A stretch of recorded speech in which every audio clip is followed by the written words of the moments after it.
Good afternoon, everybody.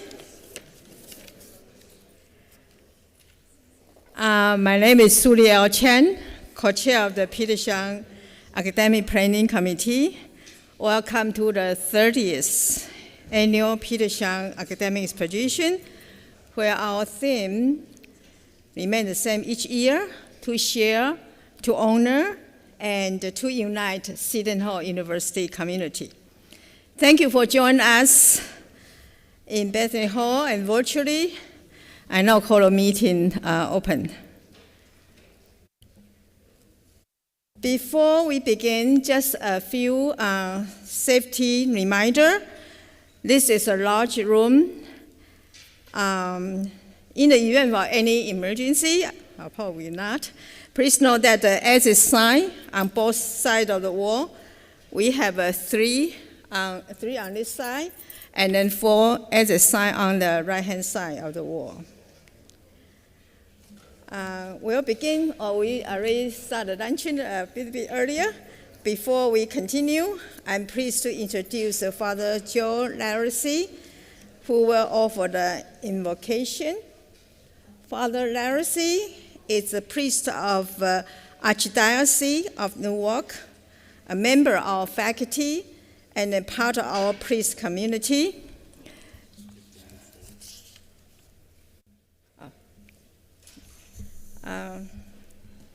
He served as an associate professor and the chair of the systematic theology at the Immaculate Conception Seminary School of Theology, and is affiliated with mathematics and computer science, Catholic studies, co-curriculum, and the honor program. He's also a co-director with me of the Academy for Nature and Nurture, interdisciplinary approaches to resilience, and serves as a director of the Jackie Academy of Theology and Science. Without further ado, Father Larissy, I'll hand to the podium. Thank you, Dr. Chang. We'll begin with a prayer from St. Thomas Aquinas, and then we'll bless the food. In the name of the Father, and of the Son, and of the Holy Spirit. Creator of all things, true source of light and wisdom, lofty origin of all being, graciously let a ray of your brilliance penetrate into the darkness of our understanding, and take us from the double darkness in which we have been born of the obscurity of both sin and ignorance. Give us a sharp sense of understanding, a retentive memory, and the ability to grasp things correctly and fundamentally. Grant us the talent of being exact in our explanations and the ability to express ourselves with thoroughness and charm. Point out the beginning, direct the progress, and help in completion through Christ our Lord. Amen. Bless us, O Lord, and these thy gifts, which we are about to receive from thy bounty through Christ our Lord. Amen. In the name of the Father, and of the Son, and of the Holy Spirit. Amen.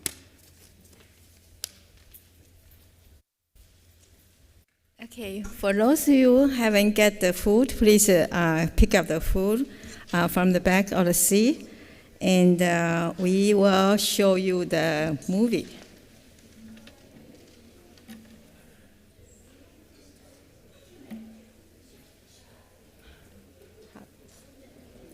Just wait. Just please. Petersheim. Petersheim. Petersheim. Petersheim. Petersheim. Petersheim. Petersheim. Petersheim. Petersheim. Petersheim. Petersheim. Petersheim Academic Exposition proudly celebrates its 30th anniversary.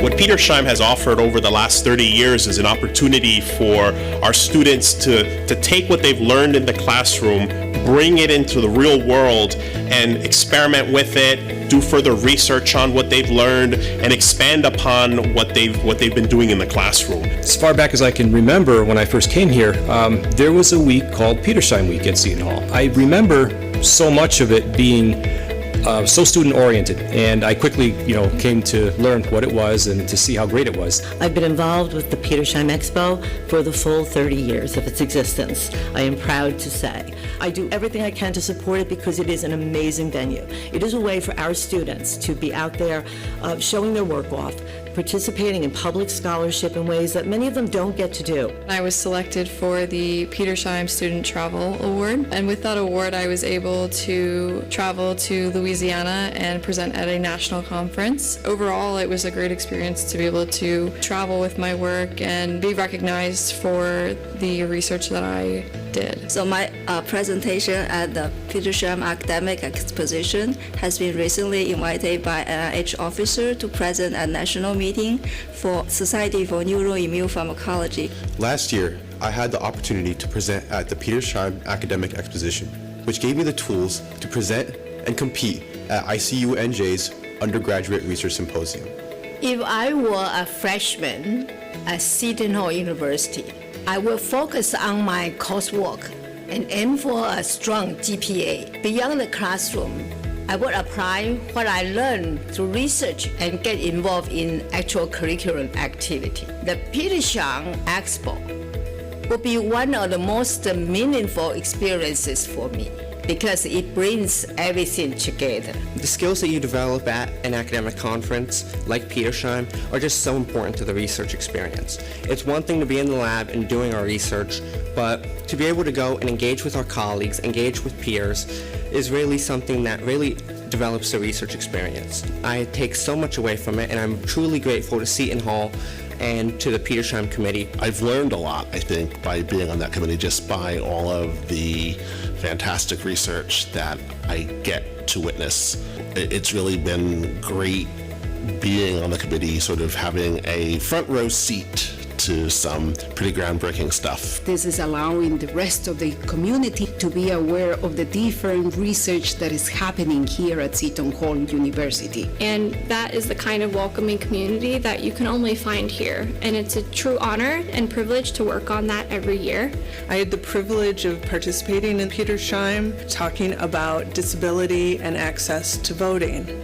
The reason that Petersheim is so important is it allows students to work with their professors and be mentored to grow in their professions, whether it's in social work or science. 30 years ago, Dr. Matthew Petersheim set a clear vision to bring knowledge to life by connecting classroom learning with research. Even during times of serious health challenges, he reminds us the expedition must continue. It's one of the truest examples of the Seton Hall community coming together to really support and celebrate one another. Petersheim is just such a phenomenal experience at Seton Hall, and it really holds a important part in my heart. All of those ideas that the faculty members have are able to share with the students so that we can create the future for them with a better understanding of research. It's a real opportunity to learn and grow in a world that doesn't always value research, but research is vital. It's where we share our work,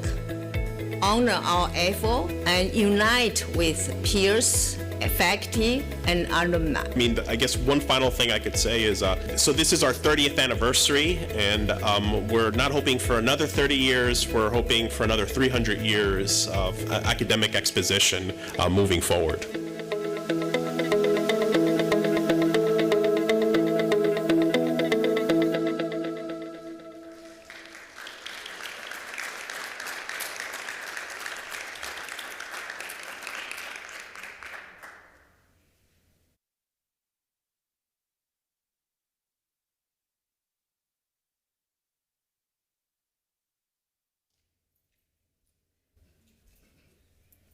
Is that a wonderful movie? Okay.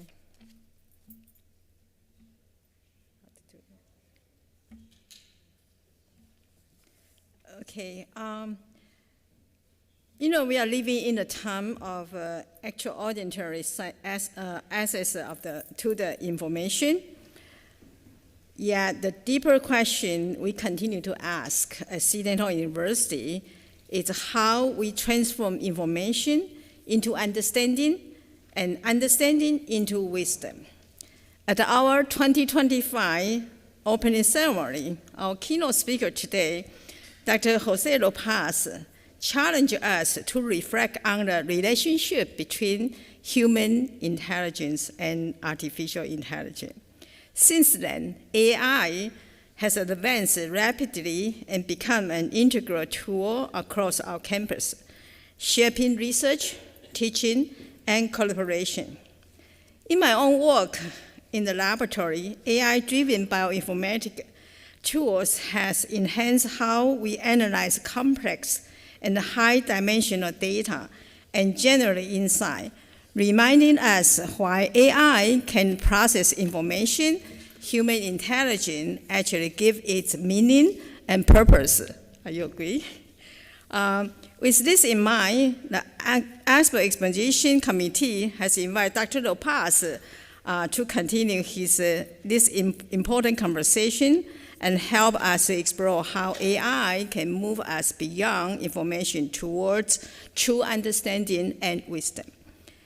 At this point, it is my great pleasure to invite President Monsignor Joseph Raleigh to the podium. President Raleigh will now offer welcoming remarks.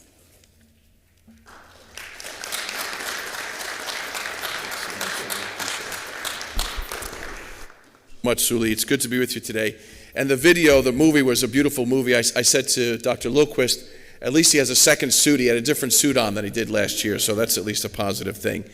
I want to offer a welcome to everybody today for a milestone week for our university here. This week we celebrate 30 years of Petersheim, as was mentioned, 30 years of gathering to share, to honor, and to unite around Seton Hall's scholarly achievements. This exposition has come a long way in 3 decades. When it began, computers were stationary. The World Wide Web had been accessible only for a few years at that point, and presenting a paper or a project via live stream was little more than a pipe dream. Yet some things, I believe the most important things, have not changed.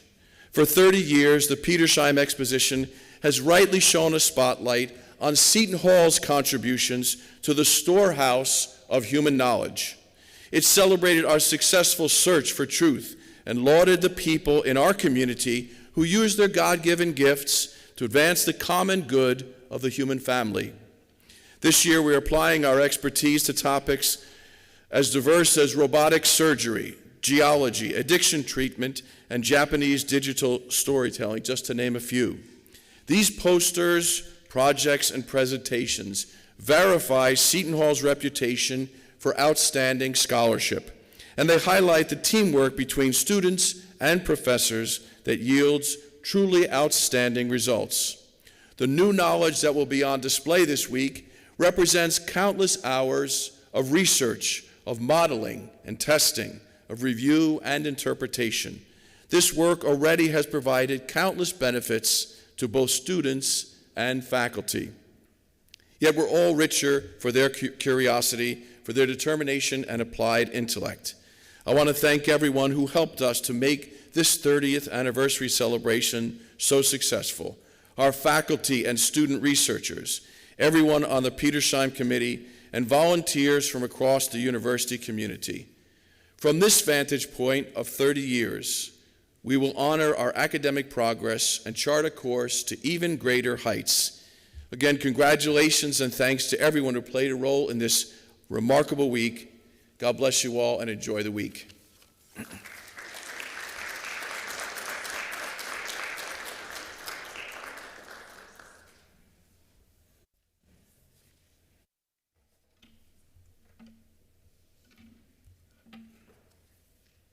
Okay, so our student doesn't just stay within campus doing expo. Our students go beyond our campus. Actually, since 2023, Expo select a representative student to represent Seton Hall at the Big East Conference since 2023. And each year we recognize these students. And this year, actually, when we went to the ICUNJ, independent college and university in New Jersey, the president of ICUNJ asked me, where is your president? And then he said, he's going to send a picture to him. I said, oh, okay. I think we should also recognize ICU NJ student. It's a New Jersey State competition for the science research symposium. And then this year, we are the very first time has a prize, win the prize for student for our student win the prize. Okay, and so I will call the name for the Big East student first, and followed by ICU NJ student. And Dr. Eric Lequist, our provost, is going to offer the certificate to each of these students. Okay, I'm going to call each of the presenter forward. Please come up when your name is called. First one for the Big East, Elisa Horsley.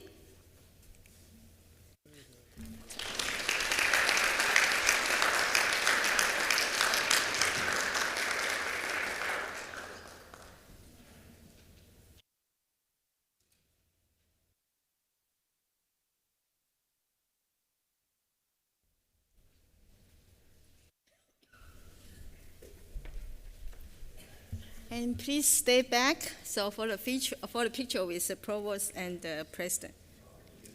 No. I don't want to get in trouble, you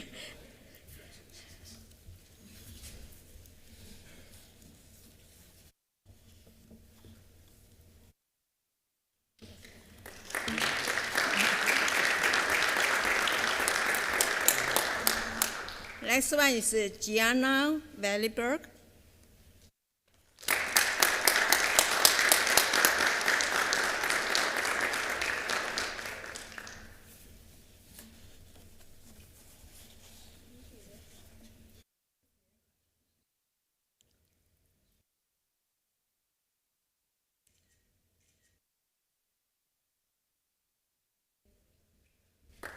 And third one from Big East group is Sean Carson.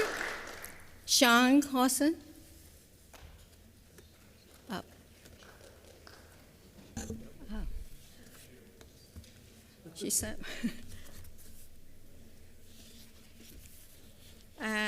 The last one from the Big East is Natalie Ruby.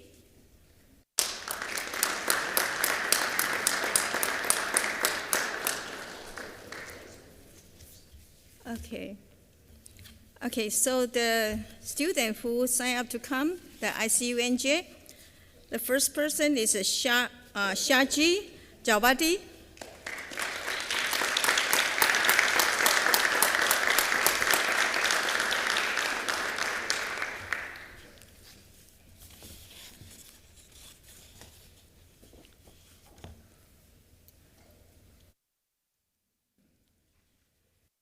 Next ICU NJ student, Jay Javdwa.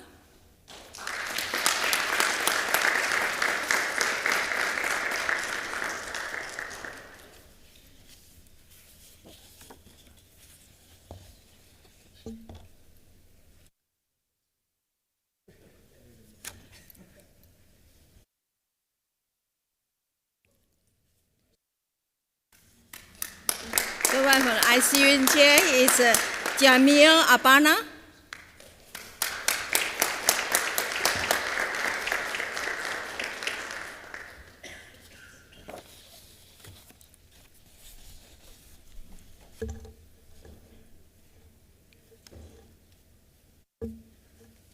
Jay and Jamil and the next person, Garrick, they are together as a team. This student is attending the physics class. So can one of you come to receive her certificate?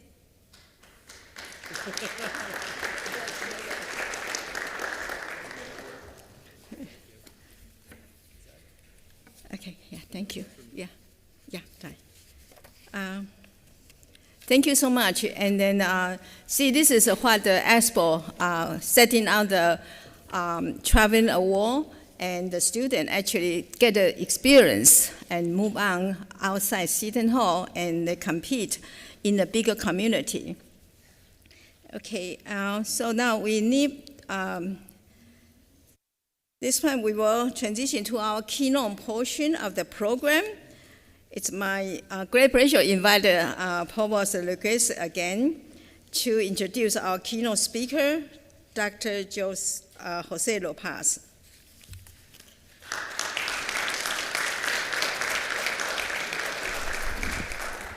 Good afternoon, everyone. Thank you so much, Suli, for that, and for both you and Dr. Lopez's hard work on the Petersheim Exposition in general. There's a whole community that comes together in order to make this week possible. And I would be remiss if I did not take a moment just to thank everyone for all of the hard work that's been done. This is a real jewel of what we do here at the university in bringing everyone together for this opportunity to celebrate the academic enterprise that it's at the heart of the university. So I just want to take a moment and thank all of you with a round of applause for everything you've done for Seton Hall.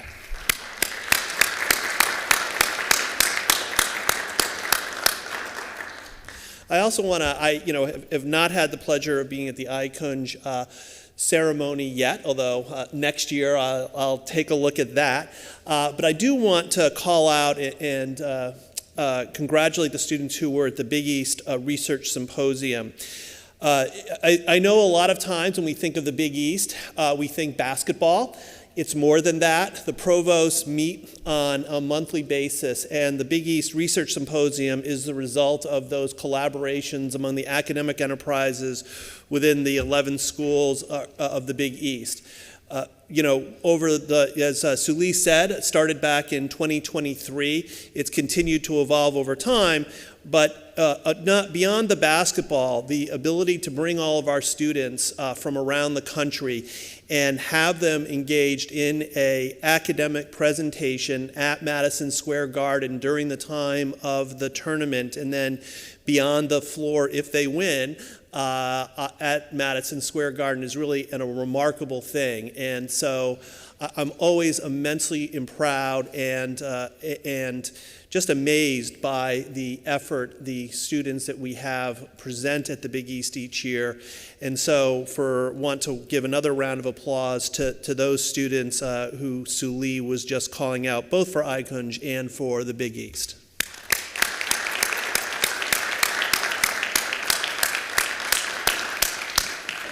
So now it's my pleasure to introduce today's keynote speaker, Professor Jose Lopez.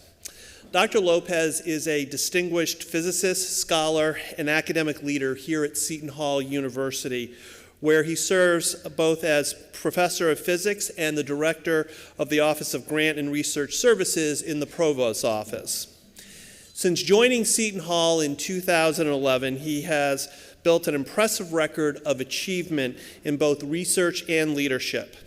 He's the founder and director of the Laboratory of, I'm always going to get this one wrong, Laboratory of Electrophysics and Atmospheric Plasmas, known as LEAP, much easier, where his work in plasma sciences and engineering addresses some of today's most pressing challenges, including environmental sustainability, energy innovation, and advanced materials.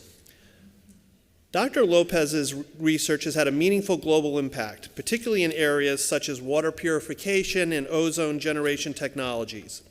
His work has been supported by major federal agencies, including the National Science Foundation, the Department of Energy, NASA, and the National Institutes of Health, an indication both of its significance and its reach. And with those connections of NASA, if you could get me on the next moon mission, Jose, I'd appreciate it. In addition to his research, Professor Lopez is a dedicated educator and mentor, as well as a nationally recognized leader in his field. He has contributed to advancing plasma science at the highest levels, including service as a program director at the National Science Foundation. He has also been deeply engaged in interdisciplinary work here at Seton Hall that brings together not just science, but the broader intellectual traditions across the university. Please join me in welcoming Professor Jose Lopez.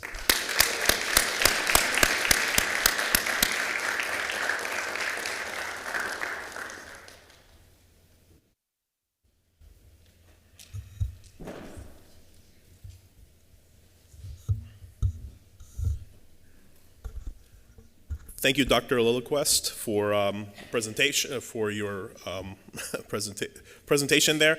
I wanted to acknowledge also Suli Chang and everyone who put together the program today. In particular, this program, I think it's my biography was written there, so I appreciate so many pages. So it's good Eric did not read all that. Thank you. So I was given what I thought initially when I was asked to give the keynote. I said no, I'll give it in 20 years at the 50th anniversary, which is right about when according to Social Security, I should be retiring. But if you know Suli and a few others, which I'll acknowledge later, you can't say no.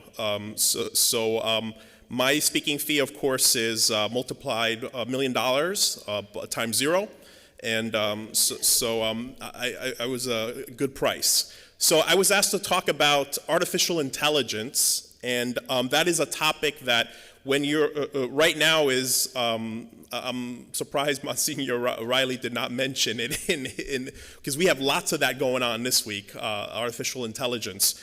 But I was asked to talk about artificial intelligence and sort of the future of the university, which, when I said that's pretty broad topic. So I decided to call it, it starts with a spark, artificial intelligence and the future of thinking. As you all know, at universities, we're in the business of thinking. And in particular, what is interesting to me personally about artificial intelligence, it's something that I've been using for better part of a decade at this point in the physics research that I participated in. What has happened, it's really kind of taken off, as I'll address in the first part of my talk today. But I'll start with being a physicist with one of the most famous physicists ever, Richard Feynman. So Richard Feynman, of course, was a professor at Caltech. He was the Nobel Prize winning physicist. And he is famous, if you study physics, he did these introductory lectures that are called the Feynman Lectures. And pretty much in the first lecture, he talks about what if humanity ended and went extinct, and there were some sort of alien archaeologists who came in the future and were trying to figure out whether these humans on Earth were smart, what kind of message should we leave behind? So he said that the most important message and the most important sentence that we can leave behind to show that we understood science is to basically write down that all things are made of atoms. He said atoms are little particles that move in perpetual motion, attracting each other when they are a little distance apart, but repelling upon being squeezed into one another. In that one sentence, you will see there is an enormous amount of information about the world.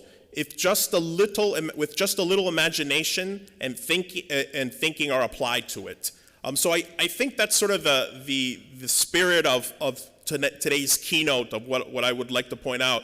Feynman, what he's basically arguing there is that this single sentence contains a vast amount of information. It contains information about how to deduce temperature, how to figure out pressure or chemical reactions, and also how matter kind of interacts, including life. So one of the phenomenons that I've always been very interested in, one of the things that attracted me to science was this concept of emergence. So we all know that everything is made of atoms. So if you look at the simplest of simple, and this keynote, by the way, is not a science lecture, so don't worry about it. So you're not going to. I'm not going to give you a physics lecture, but matter starts out as atoms, and if you take the simplest of simple, 2 hydrogen and 1 oxygen, you make H2O. So we know when those atoms come together and they form that molecule of water, that when they exist in the solid state, they exist as an ice cube. All of us have seen ice cubes. We know if you leave an ice cube out in a cup or something like that, or you put it on a frying pan or something like that, and you turn on the heat, that it starts to melt and it becomes a liquid. That now is an emergent phenomenon. It's the same stuff, it's the same atoms, these same molecules, but now they've transitioned from this solid to this liquid state. And then if you keep applying more energy, so in other words, you keep heating it up, what happens is it becomes a gas.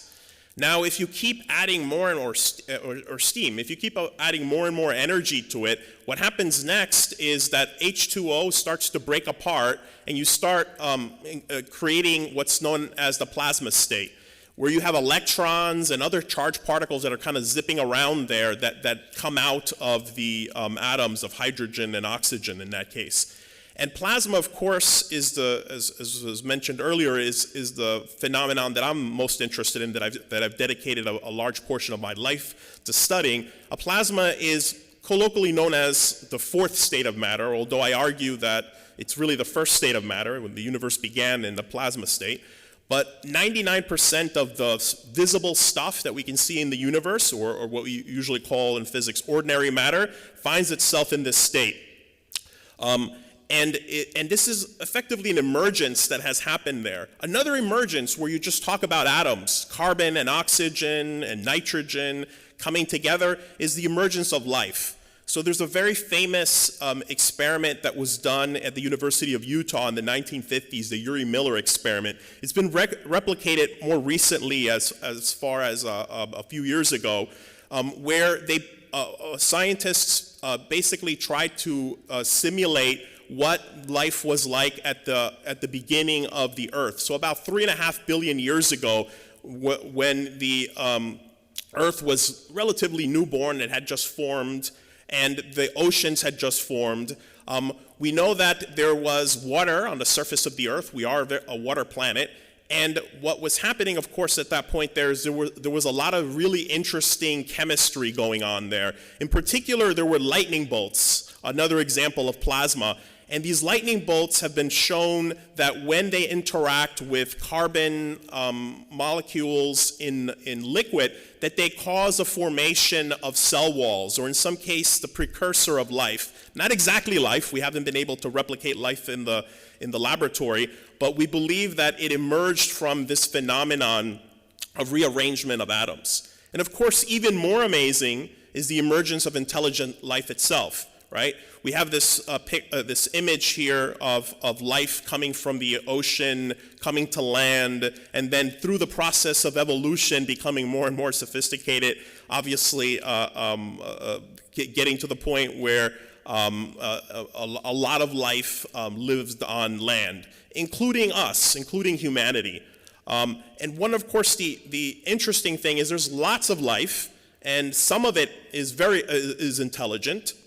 For example, one of our nearest animals' ancestors might have been connected to the chimpanzee.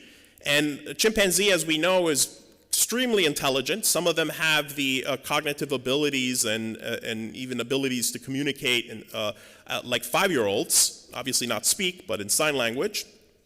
But one of the key things that you realize is that there is no other species of life on Earth that is as unique as humans, right? Human intelligence is multifaceted, right? It's an evolving mystery, and as a scientist, I become comfortable with mysteries.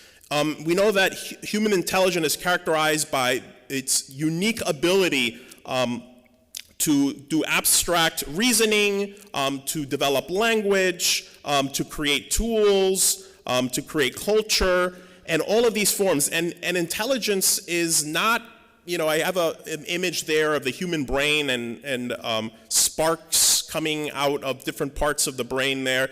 But it's not one particular part of the brain, or for that matter, we don't even know if it's only the brain. We know that it's a combination of the neural networks that exist in the brain, but also the genetic advancements of humanity as it's evolved, and of course social evolution. As societies have gotten more and more organized, humans have gotten more and more intelligent. But to be honest, how did human intelligence emerge? Where did that emergence come from? I've spent a long time talking to many people who study this, and I've listened to many of their answers, and I can't really say any of them know anything. Every time I think of the emergence of human intelligence, I think back to the Sistine Chapel, and I think back to at the center of it, the creation of man in Michelangelo's Sistine Chapel, where you have the hand of God on the right side there, touching the hand of man. And I imagine he obviously didn't have fast enough, his eyes were not fast enough to see this, some sort of spark there where God transferred over human intelligence. I know it doesn't sound very scientific, but it's about as good as an explanation as any that exists. Now, when it comes to the case of the emergence of artificial intelligence, it's not that mysterious. It's in fact, pretty well understood what's happening there. We have figured out over the past few decades, starting in the 20th century, how to effectively take sand, process the sand to make silicon, and then manipulate that silicon material by introducing other chemicals into it that we call dopants, using plasmas, once again, these sparks, and then from there making very small transistors that are effectively on and off switches. That's how microchips work. They turn on, they turn off, and making these materials that we call semiconductors. When they're on, they conduct electricity. When they're off, they insulate. And effectively, that is what the hardware is. That is what artificial intelligence is. It's a bunch of microchips. In fact, any of the data centers that exist now, we have approximately about 4,000 of them in America currently. Each of them has somewhere of a range between 10,000 and 100,000 microchips, or in particular GPUs, graphical processing units, that are made mostly by a few companies, but in particular one company, NVIDIA, makes many of them. And these GPUs are used to effectively train the clusters, these data centers. But it's not only for training. There's also chips, microchips for memory, microchips for storage, microchips for networking. So in fact, there's hundreds and hundreds of thousands, millions of them in some of these. And to give you an idea, what we found out is that in order to make an artificial intelligence, and I'd refer you to the size of the human brain, just think of your head and what's inside of it there. In order to create an artificial intelligence, to train one of these models, which I'll talk a little bit about in a minute, you need about 1 million square feet. So just to give you an idea, that's approximately about 15 football fields, or soccer fields, if that is a better reference for you. So a tremendous amount of space in order to create artificial intelligence. And like I said, it is an emergent phenomenon in particular that we're able to process sand into a tool that is able to do what it does. But artificial intelligence is not a complete mystery as to how it works. What we have developed over the last 60 or so years that we've been working on this, we've been able to develop artificial intelligence, and in particular the artificial intelligence that all of us have been experiencing. Some of you for all of your life, some of us for half of our lives, some others for a little less than half of your lives, but for a relatively long time, for effectively the last 40 years, you can argue in many cases. This type of artificial intelligence is what we call narrow intelligence, or sometimes called weak intelligence. It refers to systems designed and trained to perform very specific and very narrow tasks. And unlike science fiction portrayals, these systems don't think. And I'll talk a little bit further about that in a minute. They identify statistical patterns in data, and they apply those patterns into particular new inputs. So all of us are, of course, overly familiar. If you have a smartphone, you've used Siri, or maybe you have an Alexa app at home, or if you've ever watched anything like Netflix or movies or listened to music on Spotify, you have recommendation engines that are artificial intelligence. All medical imaging these days, or finding patterns, uses some sort of artificial intelligence. Autonomous vehicle drive, self-drive, autopilot, as you have in some cars, uses artificial intelligence. In fact, your spam filters, the reason we don't get 100,000 emails every day is because there are spam filters that block out any of the stuff. They're the reason we don't have constant frauds happening there.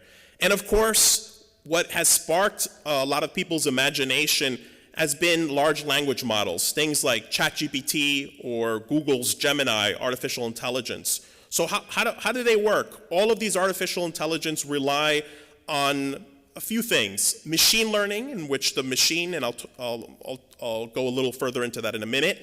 They rely on deep learning, and they rely on natural language models or natural language processing, where in many cases they will take your voice and translate it and be able to process that information, or images like pictures or any other kinds of things. So this is sometimes called generative AI.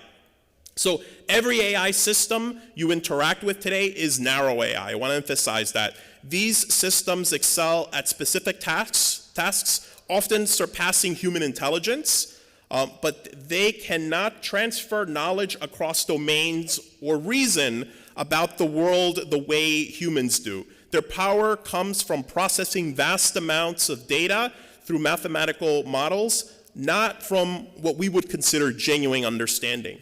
So we all know or have seen that human brains work with neural networks, right? You have synapses, and then you have the firing of ion channels there, and you have electrical impulses that effectively go, and somehow, once again, very mysterious to me and I think to many folks, but we know that those are the things that are responsible for human thinking, human intelligence.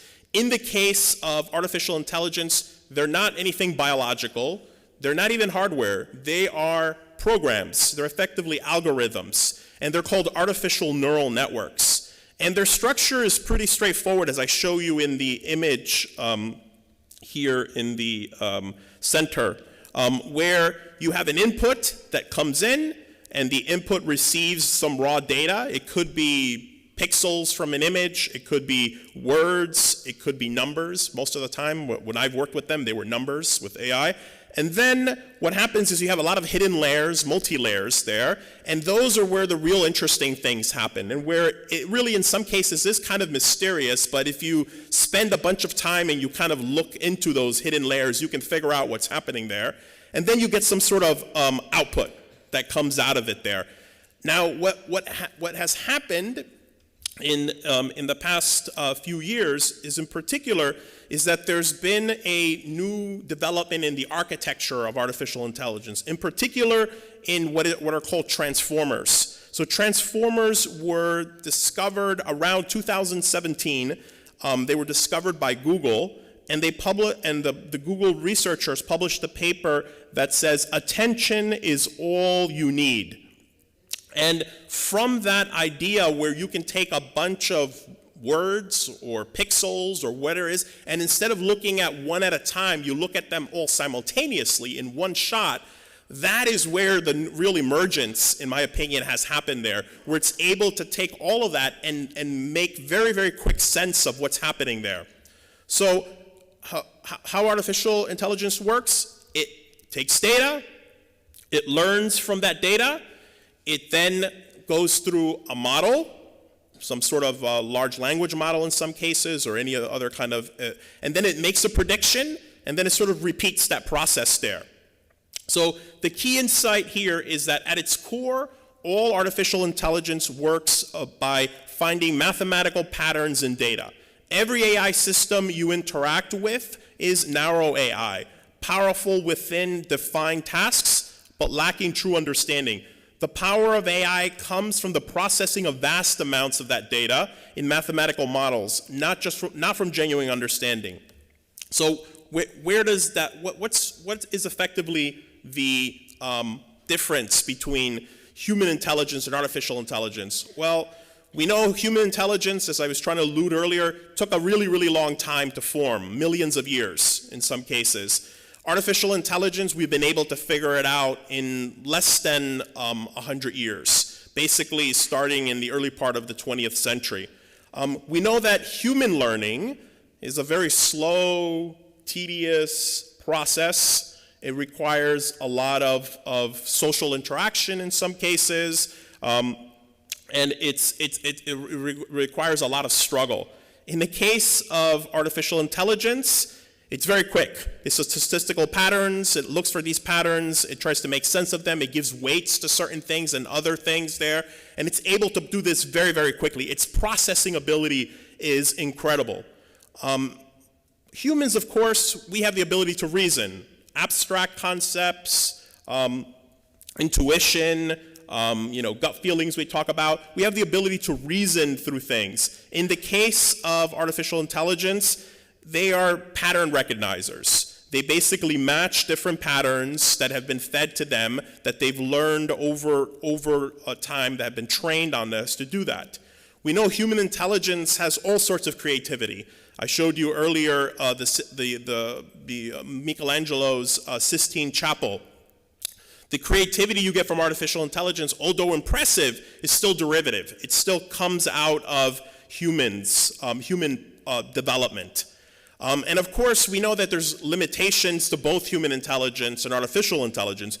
The limitation, of course, of human intelligence is that it's slow, unfortunately. We don't like slow in our fast-moving world. While in the case of artificial intelligence, it's very fast, but there's no conscience there. There's no emotion in interacting there, right? There's no transfer of knowledge across different domains. There's a lack of common sense happening there. Human intelligence and artificial intelligence are both products of emergence, I'm arguing to you. One shaped by billions of years, in the case of human intelligence, the other engineered in a matter of decades. AI excels at speed, at scale, and at pattern recognition within defined tasks. Human intelligence excels at meaning, it excels at judgment, and cross-domain reasoning. They are not competing with each other. In fact, the greatest risk is not that AI will surpass human thinking, but that humans will stop developing the capabilities to make intelligent decisions, for example. So how is AI changing human thinking? That's one of the things that's been overly concerning me.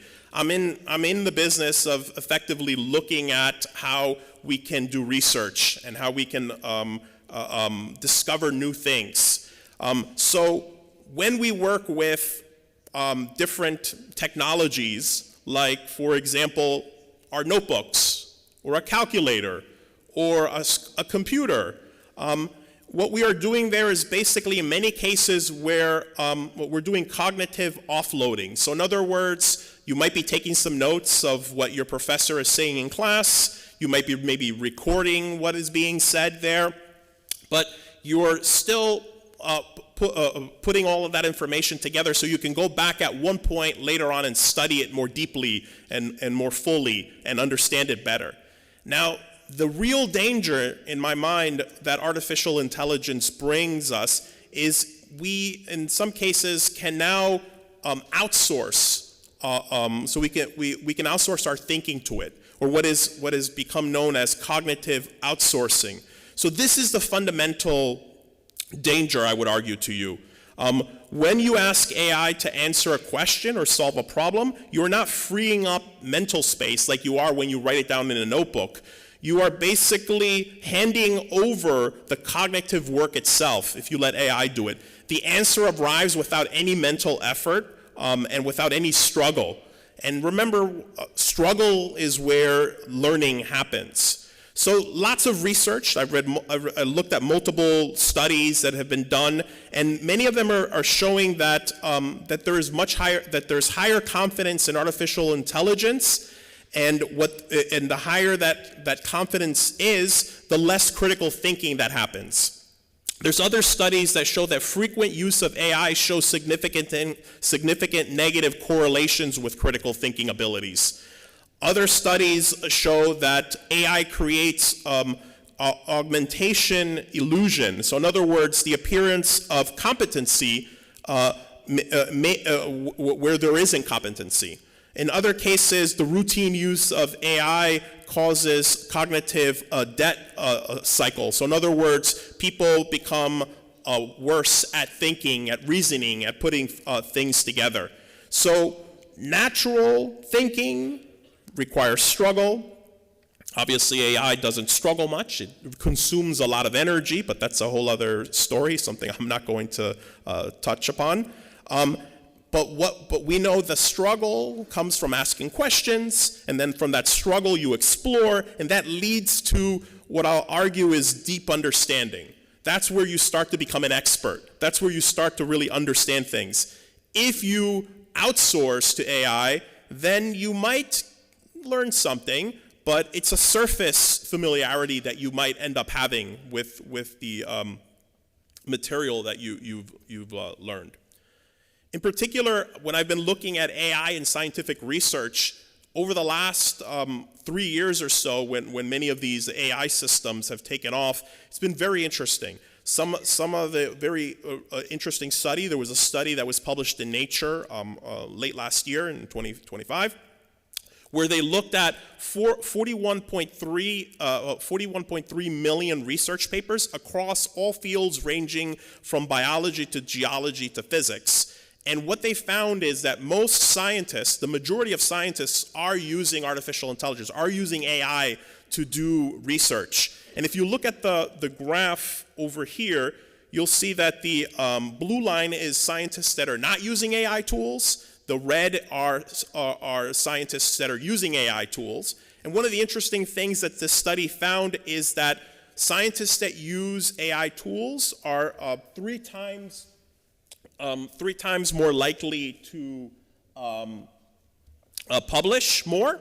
The impact that their citations that they have are almost 5 times as much, and they receive a promotion more than a year prior to people that don't use artificial intelligence. So the collective cost is that what has been happening, according to this study and others that I've read through, is that there's been a scientific monoculture that has formed. What they mean by that is that scientists using AI tend to work on and think about things that AI presents to them, and they get stuck on certain topics. They don't explore things that might be outlier ideas. They tend to stick to what everyone else is doing. So as one scientist, Luis Nunez Almare from Northwestern University said, we are digging the same hole deeper and deeper. We keep looking at the same topics, going deeper and deeper, and doing just a slight variation of the same experiment or the same calculations over and over and over again. So one of the things, at least these early indicators that are showing, is that in the case of scientific research, it's causing scientists to focus on what's popular, what many other people are doing. It's not allowing for people to look at other ideas that are out there. Not a good thing. Now, my thinking on this topic is that what we need to be preparing our students for in higher education, at universities, a topic that I was asked to touch upon, is we need to be developing specific core skills. I'm going to talk about a few of them. One of them in particular is going to becomes much more and more important. That is the core skill of judgment. So in other words, having the ability to not only answer something, but having the ability to see when you get a bunch of answers, decipher which answer is the appropriate answer, and according to that particular context, which one is the one that makes the most sense. And of course, in the case of artificial intelligence, it's just going to go with what's popular, what the popular answers are, what other humans are looking at, what it's been trained on constantly. In the case of humans, what we have to now start to develop, because artificial intelligence is able to compute much faster than us, it's able to recall much faster than us, and it's able to generate things much faster than us, new information much faster than us. What we have to basically develop is we have to develop the ability to evaluate, contextualize, I can't say it, understand the context, decide, and in particular, all of that comes down to developing sound judgment. And there's multi-dimensions of sound judgment, which go across the board: ethical judgment, metacognition, so in other words, understanding what happens above other things, and sort of integrating things together. So judgment is a key essential core skill that higher schools in general, but higher education in particular, has to prepare students for. The other thing is research, what we celebrate here this week in our Petersheim Academic Expo. Research as an essential skill. So now we know that information has become, pretty easy and pretty cheap to develop. But having the ability to now, we know artificial intelligence can retrieve it very quickly, it can do very quick searches, it can summarize it, it can repackage it, it can deliver it to you very easily. But what genuine research will become is what humans have to learn. And that, in my mind, starts with a simple thing. It starts with asking questions. And if you've asked questions, questions start to get more and more difficult, right? So it starts with questions. You have to then evaluate what potential answers are to those questions. You have to be able to construct some sort of a argument, some sort of a model, and see what's warranted. Does it make sense or does it not make sense in the context at which I'm looking at it? So I think it starts with judgment, with research, and I think research is effectively, especially in higher education, is the evolution of it it's going to be it's the new literacy moving forward, I think, in the 21st century. For hundreds of years, or hundreds of years, I guess, at this point, since universities have existed, from the University of Pisa to the present universities here, if you will, we've relied on the literacy of reading and writing. That has changed, I would say, within, at least in my lifespan, with the boom of the internet and computers and stuff, to searching and to filtering, trying to find information, mostly digital. But I would argue that now, with the advent in the age of AI, that we're moving into a new chapter where research literacy is the key skill. In other words, questioning and understanding if the answers to those questions, those potential answers or solutions to those questions, are warranted. So I think now the key thing, as I mentioned earlier, is sort of a 4-step process. I like numbers, as you probably figured. So I think formulating a good question, that's essential. If you've worked on a graduate master's thesis or a PhD thesis, finding a good question is a very hard thing to do. Then tracing the claims for the evidence and trying to figure out what is the evidence that supports the potential answer that you have there. And then judgment starts to come back into play there. So in other words, evaluating the model, the methods, or in many cases, the biases that you bring there. So finally, knowing what evidence is, when evidence is insufficient, right? In the case of AI, it doesn't know insufficiency. It doesn't know what it doesn't know, right? But in many cases, in all cases, I would argue, of human intelligence, that's the case. That where the insufficiency of what you don't know is what you have to kind of figure out. So literacy once meant the ability to read and write. In the age of AI, I argue to you that literacy means the ability to do research. In other words, to formulate worthy questions, asking these questions, tracing the claims to the evidentiary roots of the potential answers, evaluating the models and the methods behind the conclusions that you might develop. Recognizing when the evidence is simply not sufficient is another key thing that we will have to develop. So in this new literacy, it's not the consumption of information, which is what we are deluged in and bathed in these days, but it's the disciplined construction of warranted understanding that this research literacy is going to bring us. And a further thing is when you understand something very well, you discern it. And I think the way you discern things is discernment comes through research.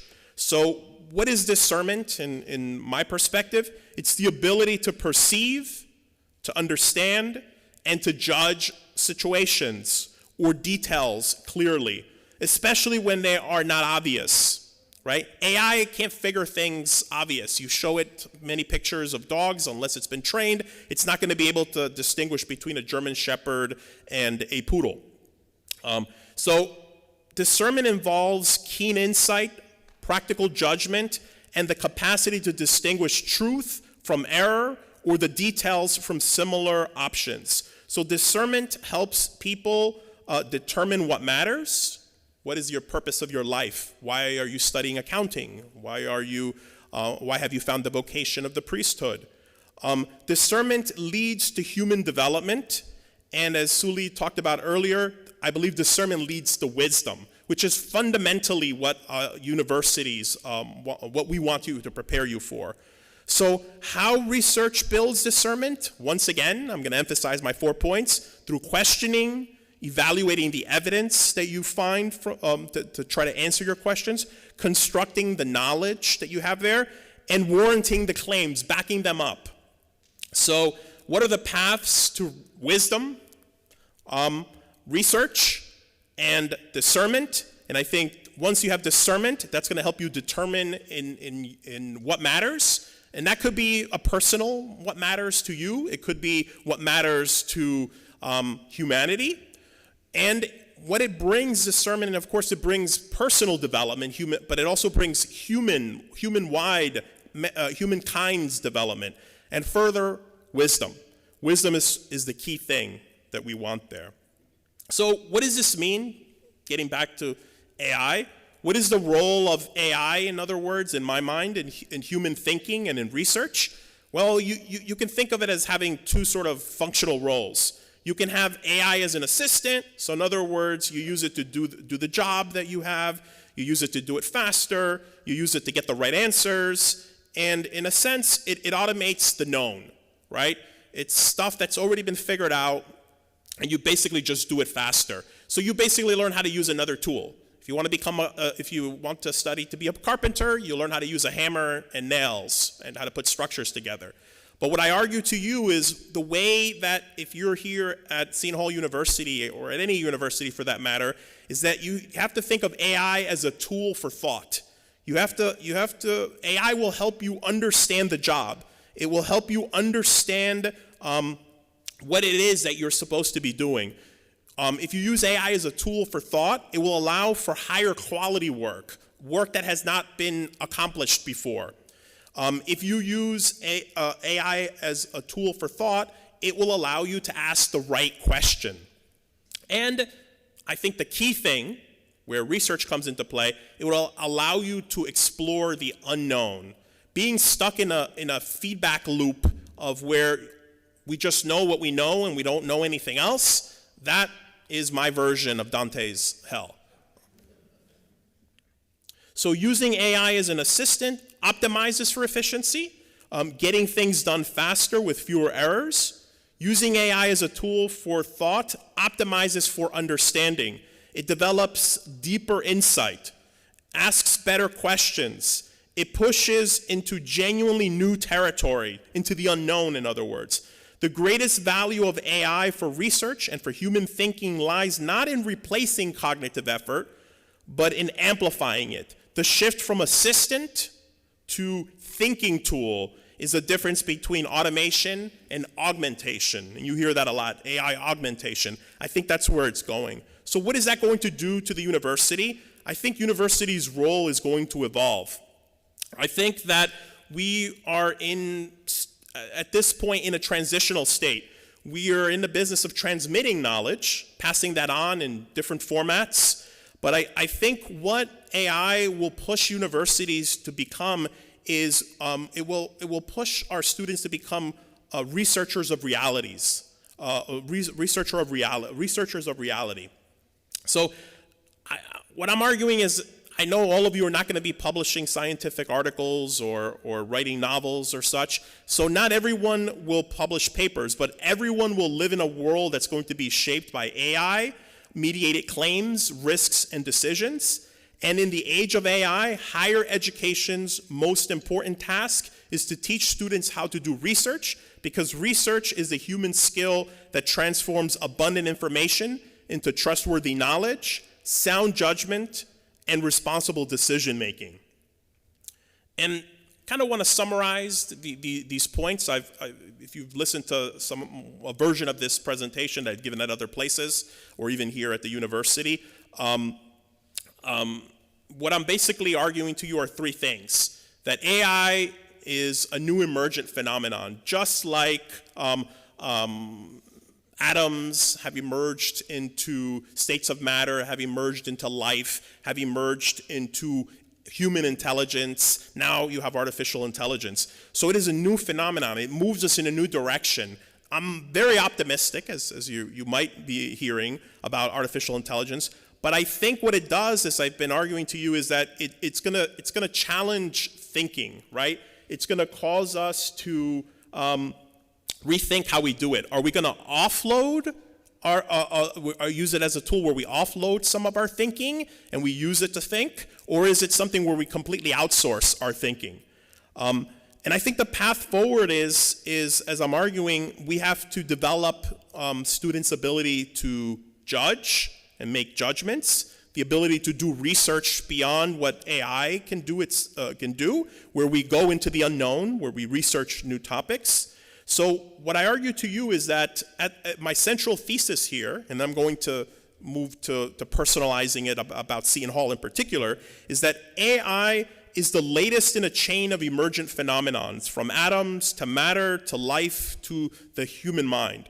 Its greatest danger is not replacement of humans, of taking away our jobs, taking away our roles in life, but it's not replacement, it's atrophy. So in other words, it's the quiet erosion of thinking, of not questioning, of not struggling, that is going to be the end of us, of humanity. So the answer is not to resist AI, but to reclaim research as a defining human skill that you develop, that you transform throughout your life, and transforming abundant information, trustworthy knowledge, sound judgment, and responsible decision-making is what I think universities have to decipher. Now, what makes our university unique? What makes Seton Hall unique? I think there's three things. Once again, I come back to discernment. I think a key point of universities is discernment, the purpose of an educational outcome. I think education as discernment. I think in Seton Hall's strategic plan, inspiring great minds to a greater purpose, it explicitly frames in our strategic plan that education as a process of discernment. In other words, helping students understand who they are, what they are called to do, and how their gifts can serve others. The purpose is not discovered in isolation. It's discovered in encounter. It's discovered in community. Ideas are not born by you sitting alone in your basement or somewhere. Ideas come from talking with others, arguing with others, of living in community, of being in community. And the research as discernment is going to allow us to understand the principles of what we're committed to here at the university. In other words, what is your purpose as a student, and do you have the resilience to continue further? Do you have compassion and service? Do you have faith and hope? These are the things that we want to create in you. So when education is framed as discernment, research ceases to be merely technical, scientific, and it becomes morally formative. Seton Hall's guiding values are purpose and resilience, compassion and service, and faith and hope. They're not abstract ideas, but lived commitments woven into our community here, into the academic life, the service learning that we do here, the campus culture that we have here. Students who learn to ask what problems are worthy of studying, those lives are affected. And how expertise can be used responsibly are not just becoming researchers, but they are becoming the persons of purpose that the world needs. I further think that one of the core missions here at Seton Hall is educating the whole person. In our prior campaign, which remains my favorite, we used to say, Seton Hall is a home for the mind, the heart, and the spirit. And I very much think that's the Seton Hall difference. I think Seton Hall, you come here to develop your mind. You come here for the intellectual. In other words, how to know. But I think what you develop here is also your heart or morals. So in other words, what matters in life, what matters. And of course, I think it's also for understanding the spiritual, the spirit, how knowledge should be used. So AI can teach students what to think, but only a university like ours, committed to the whole person formation, can teach an individual how to think, why to care, and how to serve. Seton Hall's Catholic intellectual tradition, with its commitment to the integration of faith and reason, the dignity of every person, and servant leadership for the common good, forms graduates who do not merely use AI, but govern its use with wisdom, confidence, and I argue to you, purpose. And finally, Father Nick was here earlier. He loves hazard set forward. What is hazard set forward in the AI age? Well, as we all know, translated from, I guess, Old English to some Latin mixed in there, hazard set forward means whatever the peril, ever forward. So this has been our motto, of course, the Seton Hall family motto, and it's been used here by Seton Hall University and also Seton Hall Prep for a long time. Seton Hall's academic vision includes the preparation for the uncertain future. And AI has definitely made the future less predictable for us. But by preparing for an uncertain future, what we emphasize here at Seton Hall is adaptability, is critical thinking, and I argue to you, discernment.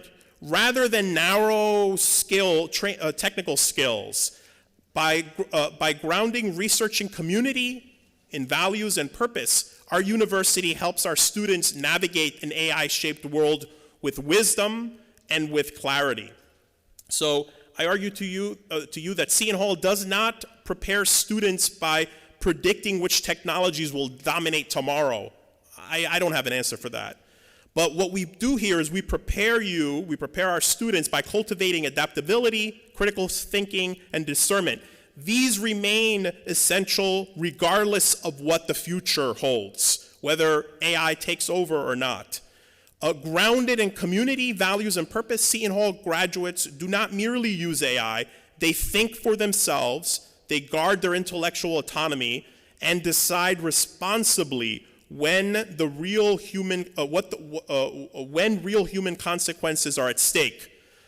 That is what hazard set forward means in the age of artificial intelligence.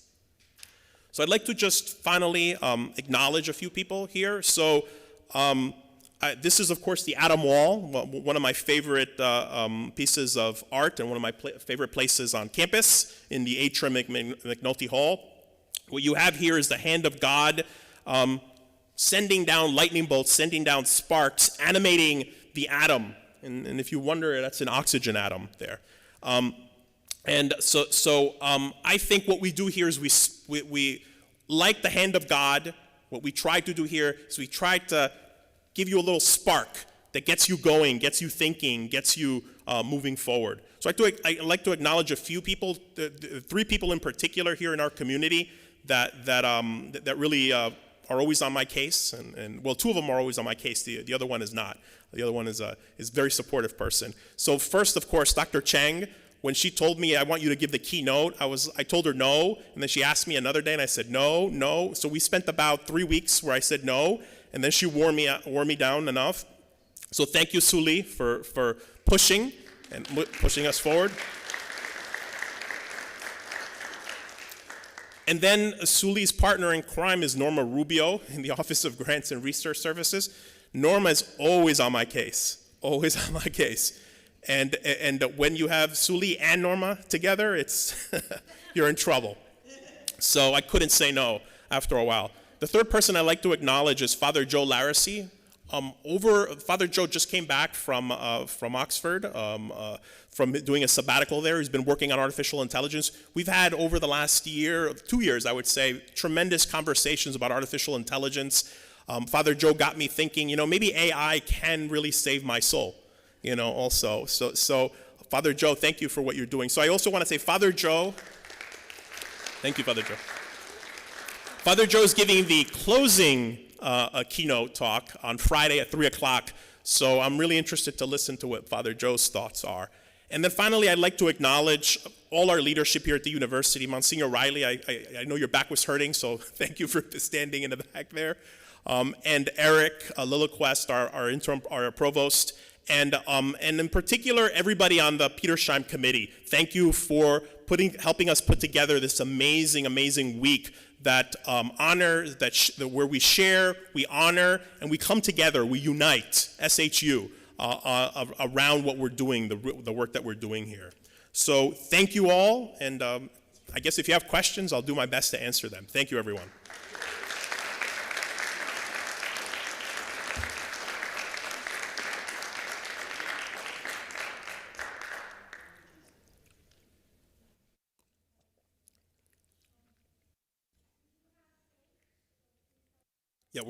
Yeah, we're gonna have cake in a minute. So maybe nobody has questions. Doesn't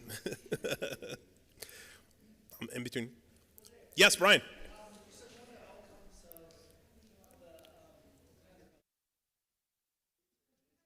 I think you might want to come to the microphone because there's folks online, and they're so I as you see I always like to walk around a lot, but I was told to stand, which is very difficult for me.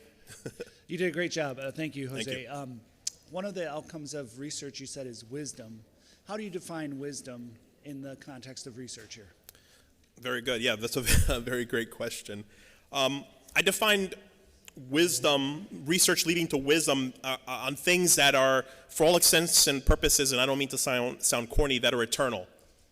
Things that, so in other words, understanding the meaning of life and all those different things are kind of hard to pin down, but understanding sort of our role in the universe, those kind of bigger metaphysical questions that move outside of what I consider that wisdom. I consider wisdom also what you developed through living life.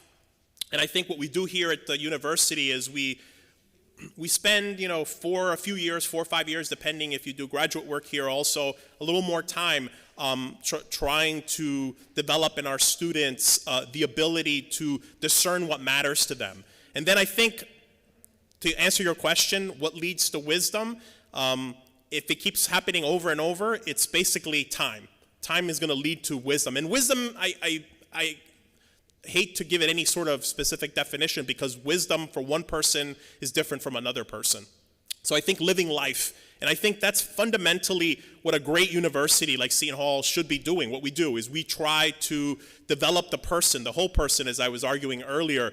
And that right there is wisdom that we've developed over the last over 160 years at this point that we're trying to pass on. And we're hoping that, of course, our students as ambassadors of Seton Hall pass that on to their families, to their friends, and to the rest of society, the rest of the world.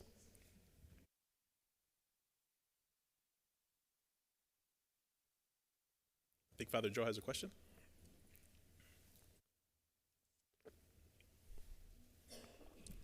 Thanks, Jose. That was really excellent. A follow-up to the last question, which was wonderful about wisdom.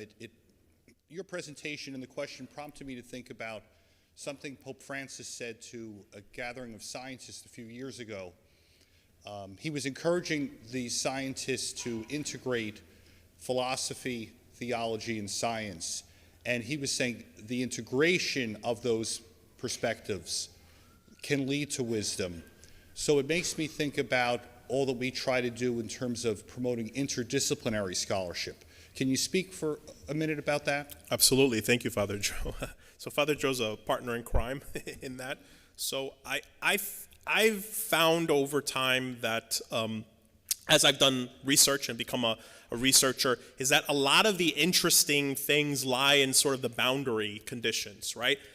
As I mentioned in my presentation, I think what AI, the danger I see with AI is it narrows our thinking. It causes us to get stuck, become experts in a very narrow, very, if you will, small topic. While in particular, I think where a lot of the really interesting things and where a lot of the advancements have been happening is in sort of those boundary conditions. Interesting things like as I've tried to say here, where emergence happens, where you have this transition from carbon atoms, carbon molecules that somehow they move away from being inanimate carbon, to being living organisms. So I think in the interdisciplinarity, there's a lot of interesting things happening there. And in particular, I think one of the unique things here at our university, as I say, unlike a public university where there are sort of boundary conditions where, separation of church and state, at Seton Hall there isn't. I really think there is no limits to what we can study here at our university. We can explore it from, we can explore these deep questions and that lead to wisdom from all perspectives, right? One of my great passions, of course, is understanding, we know that science came from theology, came from in many cases, depending if Father Yaki is correct, from Christianity itself. And I think that interdisciplinary of looking there and trying to understand what's happening there is where a lot of the really interesting things are happening there. Thank you.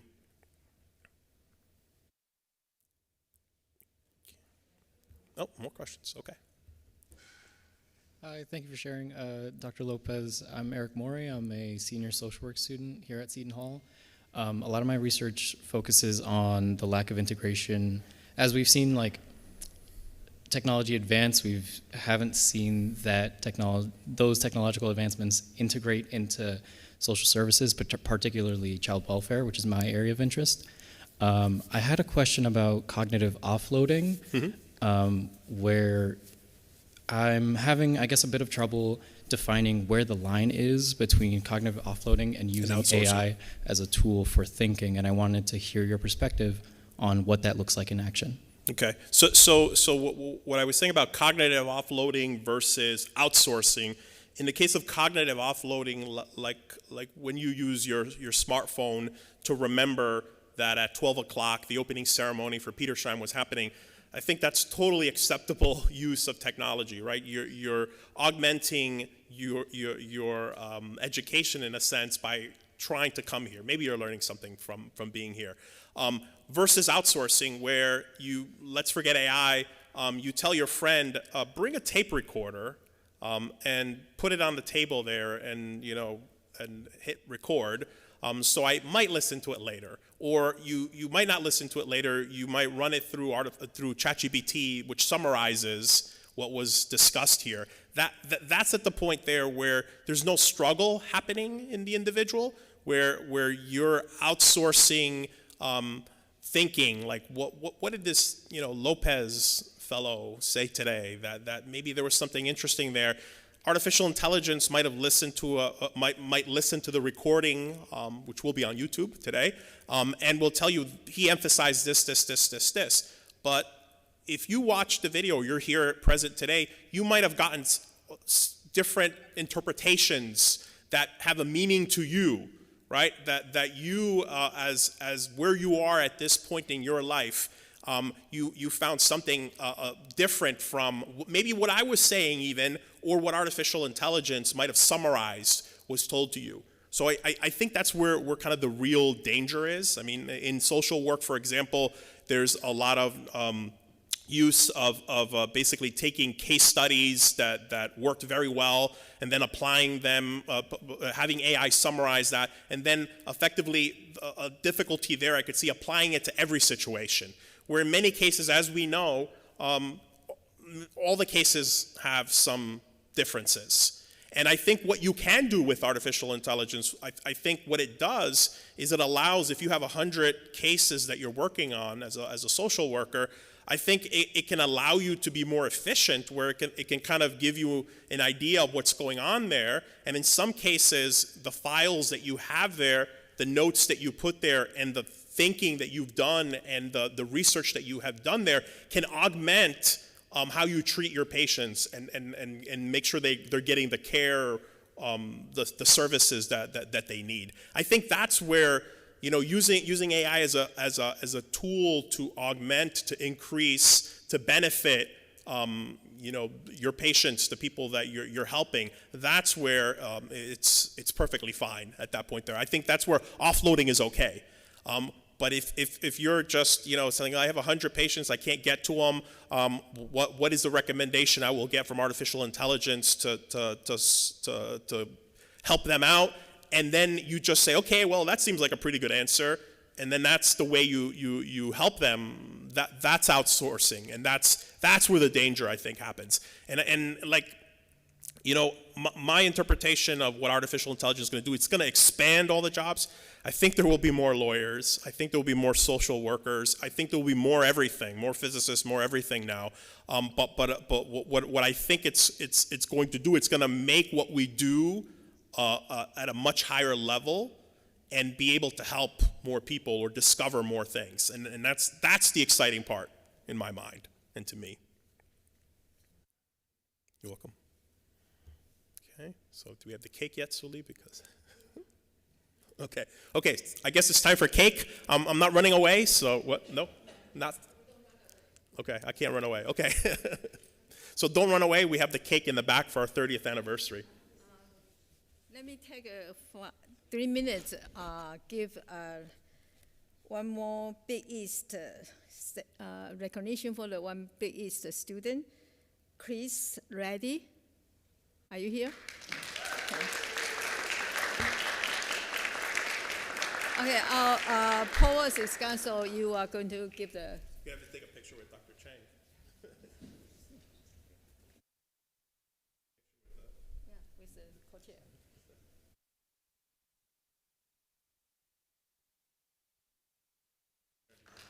Okay, we are not going to conclude yet, as we said we will have cake time. But before we do the cake, I would like to give my thank you list, and then so we can enjoy cake before we come back to listen to what I'm talking about. Another thank you to many people. First, sincere thanks to our president, who has extremely busy schedule. When I try to get the certificate signed, Lisa told me that he even don't have 1 minute. And thanks to him that he actually this morning squeezed his time to sign 12 certificates for us. Many thank you to him. And then thanks our provost that he has continued to support us financially, spiritually. So today that he is on behalf of our committee to introduce our co-chair here. Thank you so much. And of course, I was also acknowledging my co-chair for 10 years, 12 years. Dr. Jose Lopez, especially for this very insightful lecture of what he delivered today. I actually want to have answer regarding that. He said that I tell him what to do about the keynote lecture.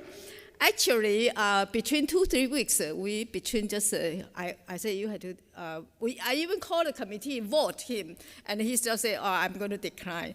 And then I said, tell me the reason. He said, well, how can be the Expo's leadership give the keynote, the opening remark, opening keynote lecture?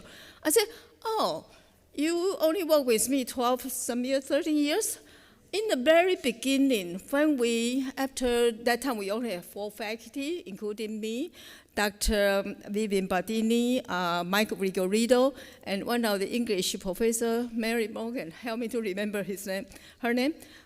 When the 4 of us handled this for many years. And then one day we said, we should have opening ceremony. I said, yeah, very good idea. And then my co-chair at that time is Vivian Bardini. Of course, the co-chair gave the opening. So Vivian Bardini always gave the opening remark for many years. Until 2009, we accumulated some money from INIP. Then we just said, okay, we want to invite people from outside. So we every year spend probably $2,000-3,000, invite outside speaker. And then our president, the English Filipino president, told me that, Suli, we have a very wonderful speaker. Why you have to go outside speaker? So that time I start invite our own within our campus for the speaker, and then president, provost, dean. And so then that's why I told Jose, I said, you just didn't know the history. In the beginning, the keynote opening is by the co-chair, so you do it. Okay. Okay.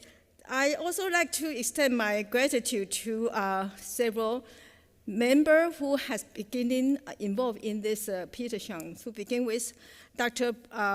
Revenue Preacher, Dr. Mary Bogan.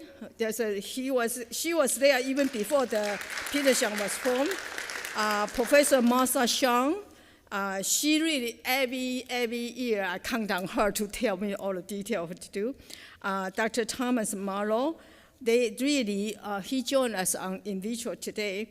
They were involved even the exposition formally formed. And when Dr. Petersheim had the idea, we are not only celebrate the basketball, we got to celebrate the scholarship that time, okay? And I believe I was not here yet.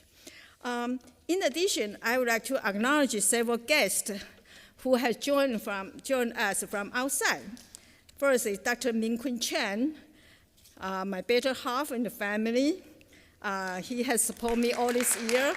And then also that our journey in biochemistry PhD 40 years ago. Thank you so much. And then Miss Marilyn Gorman, Bobby.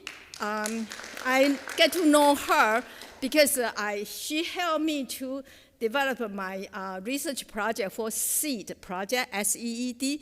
That's ACS summer project.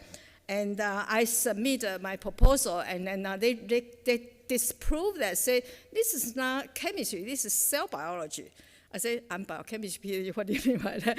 And then so then she helped me to change the language, because as a biochemistry PhD 40 years ago, all this year I actually doing the neuroscience, immunology, pharmacology, so the terminology I use actually has changed. So she fixed me. And then during the time that I told her that you should come to, I'm very busy because we are going to do the expo.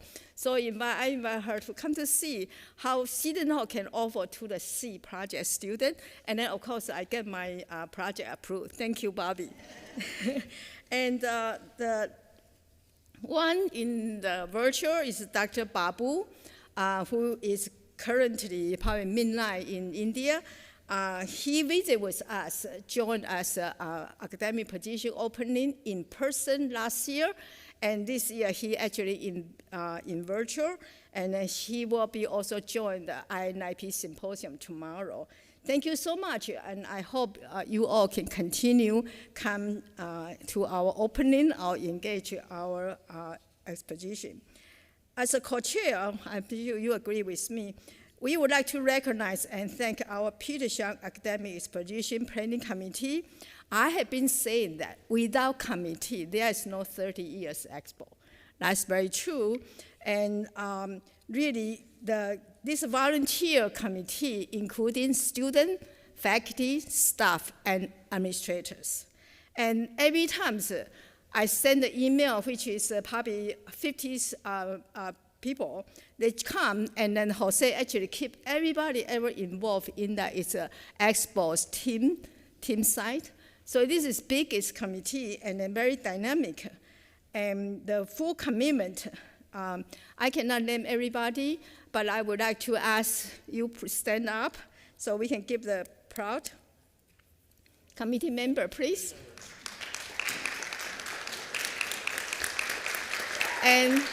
And also when we are, after we cut the cake, please come over. So we like to have a group photo, okay? So really deeply grateful to the ongoing support in the video, and then the production led by many years by Michael Spiel. And then, so thank you so much. Right now he's a TLTC director. Michael, thank you so much.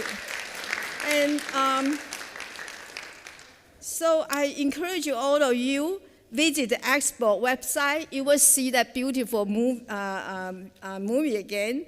And then also please attend as many as a section. We have close to 50 programs this year. And so please, during the week, step outside the department, your program, your office, or even your dorm room. Attend this event as many events as possible. Many are in person, also some of them in virtual. Okay, so let's go to cut our cake. Very beautiful cake. I did request, I told Marshall and Lisa, get the best beautiful cake we can have. So it's there. So let's have that. Yes, right. I told them that I want a very beautiful icing. So you're going to tell me whether that's good icing. Okay, thank you again so much for coming. And then enjoy the cake. Martha keep on telling me we have room until 2 o'clock. So get our food, get the cake. Thank you so much. Oh, it's yours. Oh, so I didn't go to it. Well, good job. Yeah. But I tell you that the fest, yeah, as an assistant, I didn't get a chance because getting there. One of the students, she struggled for the MCAT.